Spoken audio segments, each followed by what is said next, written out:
Salam alaikum. Alors pour cette vidéo, on va s'intéresser à une application du compteur sur le graphe 7. Et là, je pose un exemple simple. On sait bien que le compteur, généralement, il compte le nombre de cycles, sinon il va compter des événements. Alors là, je suppose que j'ai un réservoir avec une tenue de 30 litres. Donc la détection, je ne peux commencer que si le réservoir est plein. Ça veut dire là, le détecteur NA est touché par le liquide. J'ai une électrovanne à commande monostable. Et là, j'ai un tapis qui permet bien sûr de faire bouger les bouteilles pour bien sûr qui permet le remplissage. Donc on va s'intéresser juste à la partie ici du remplissage. Comme vous savez bien, lorsqu'on traite un cahier de charge, généralement on peut le traiter par des petits modules. Donc là, je suppose que je vais m'intéresser au remplissage de la bouteille. Alors la bouteille, elle peut avoir 1 litre. C'est une bouteille d'1 litre. Et par la suite, il faut que le remplissage se passe jusqu'à, bien sûr, vidange du réservoir. Alors là, ça veut dire automatiquement, en faisant un calcul, on peut dire que on doit remplir ce réservoir, il peut remplir 30 bouteilles. Donc là, le cycle, il doit continuer, il doit remplir les bouteilles jusqu'à ce que la matière, le liquide est épuisé. Alors, le moteur ici d'entraînement, il est entraîné via un contacteur qu'on nomme KMT. La détection d'une bouteille, elle se fait par un détecteur BP1. Okay. Et là, je peux faire, bien sûr, mon tableau des entrées, comme d'habitude, le tableau des entrées, le tableau des sorties, le câblage des entrées et le câblage des sorties. Et par la suite, je peux passer à mon graphe 16 niveau 2. Donc, ce qui nous intéresse maintenant le plus, c'est le graphe 16 niveau 2. Alors, commençons par une étape initiale. Les conditions initiales, c'est NA. Ça veut dire le réservoir, il doit être plein. Et j'appuie sur un bouton départ cycle. Donc, j'ai le bouton DCY départ cycle. Qu'est-ce qui va se passer? J'ai le moteur qui entraîne le tapis qui va tourner, KMT, jusqu'à détection d'une bouteille, BP1. Qu'est-ce qui va se passer? Il y aurait le remplissage, bien sûr, via l'électrovanne EVA que j'ai supposé à commande monostable. Alors, pour le remplissage de la bouteille, j'ai bien sûr le choix. Je peux utiliser une jauge de contrainte pour voir le poids du liquide, comme je peux faire une temporisation. Bien sûr, la temporisation, elle ne peut jamais remplacer les détecteurs, je le dis toujours, mais pour simplifier la tâche maintenant, on va supposer qu'on va utiliser une temporisation. Je suppose que la bouteille, elle est remplie pendant une durée de 10 secondes, par exemple. Alors là, je vais laisser l'électrovanne ouverte pendant 10 secondes, T/10 secondes, / le numéro de l'étape, X le numéro de l'étape. Donc je suppose ici 1, 2, 3, X3. Qu'est-ce qui va se passer par la suite? Elle est maintenant pleine, la bouteille. Le KMT, il n'est pas sur l'étape 3, ça veut dire qu'il y a un arrêt. Alors on va faire revenir le KMT. KMT jusqu'à quand? Jusqu'à, par exemple, disparition de la bouteille, elle n'est plus détectée par le détecteur. Je vais mettre PP1 bar. Et qu'est-ce qui va se passer par la suite? Il doit continuer, donc le cycle doit continuer jusqu'à épuisement du liquide. Ça veut dire là, il va revenir ici. Là, il continue. Donc, il continue. 3, 4. Alors, je vais donner les transitions T1, T2, T3 et T4. Là, vous avez une reprise d'étape. Alors, maintenant, pour faire le comptage, comment on doit réagir? Je dois compter ici, le cycle doit continuer et il compte, j'utilise le compteur, jusqu'à ce qu'il n'y a plus de liquide sur le réservoir. Ça veut dire qu'on doit effectuer combien de cycles ici? J'ai la bouteille, elle a une capacité d'1 litre et là j'ai 30 litres, ça veut dire que je dois compter 30 fois le cycle et après je reviens à l'étape initiale. Alors, pour le comptage, comme nous avions déjà vu, on doit faire ici, parce que à la non-détection de la bouteille ici, à la disparition de la bouteille devant la cellule du remplissage, on doit prévoir une divergence en haut. Alors, j'ai fait la divergence en haut, BP1 bar, et le compteur, il est inférieur à 30. Ici, je vais mettre BP1 bar et le compteur supérieur ou égal à 30. Lorsqu'il arrive à 30, je dois revenir à l'étape initiale. Ça veut dire là, pas assez d'espace. Donc là, vous avez, il revient à l'étape initiale. Le compteur, je vais l'incrémenter sur une étape quelconque qui est à l'intérieur de cette reprise. Ça veut dire je peux le mettre ici, comme ici, c'est la même chose. Je vais mettre ici C, reçoit, C plus 1. Et à l'étape initiale, je vais mettre l'initialisation du compteur. Alors, on revient. Initialement, le compteur, il est égal à 0. Affectation de 0 au compteur. Le réservoir, il est plein.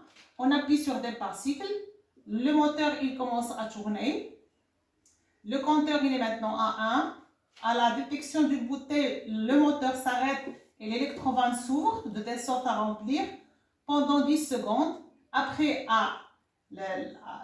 quand 10 secondes se sont écoulées, les 10 secondes se sont écoulées, l'étape 4 va s'activer et vous aurez le moteur qui va commencer à tourner. Bien sûr, l'électrovanne, elle va se fermer parce que c'est une électrovanne qui est à commande monostable.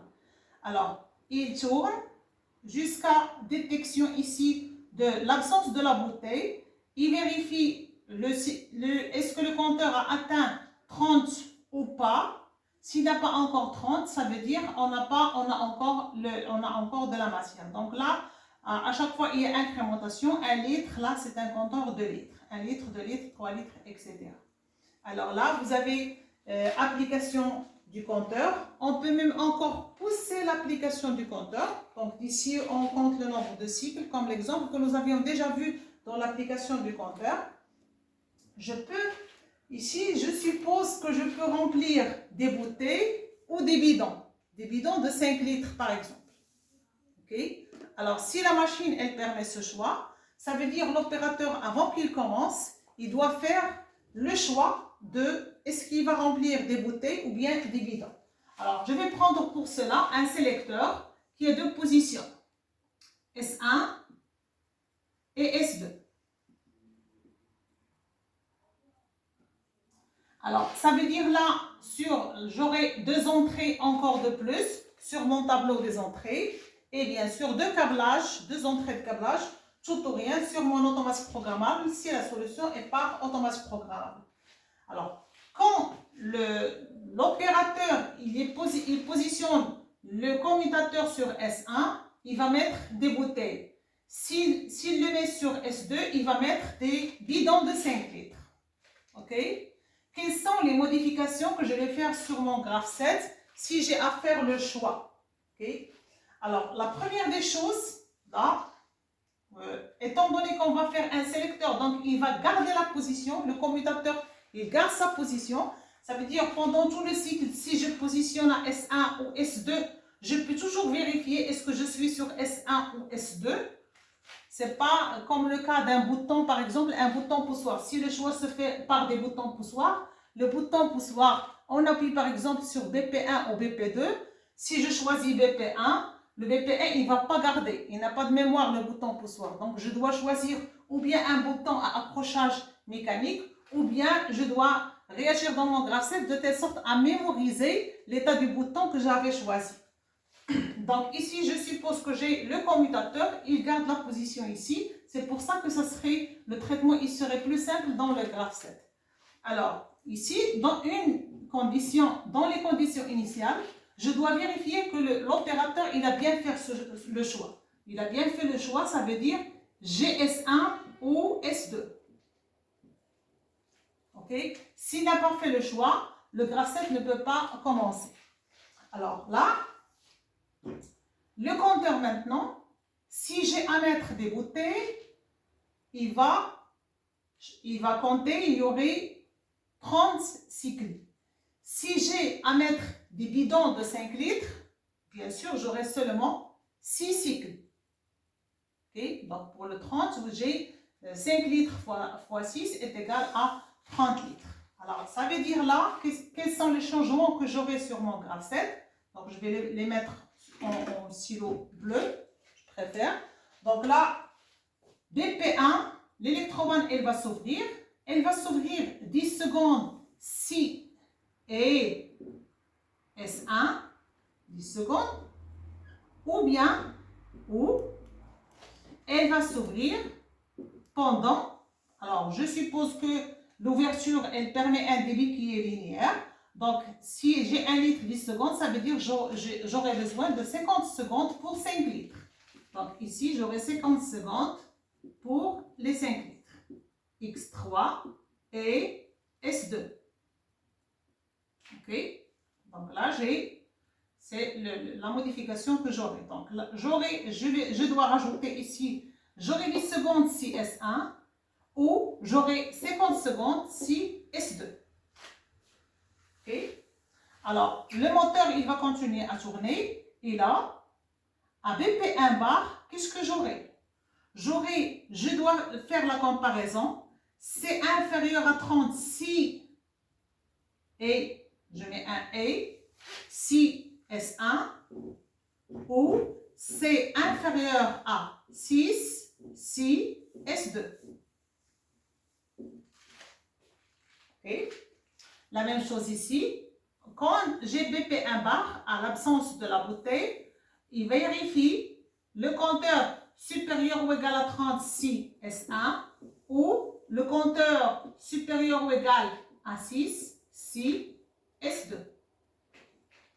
Okay. Donc j'ai ici un seul compteur que j'utilise. Je n'ai pas à faire appel à 2 compteurs, j'ai seulement un seul compteur. Si le commutateur il est sur S1, il va me compter seulement 6, il va me compter 30. S'il est sur S2, il va me compter 6. Donc là, c'est une application, le graphe 7, avec bien sûr le compteur et le temporisateur, avec un choix, dépendamment de l'opérateur qui va lancer la machine. Merci.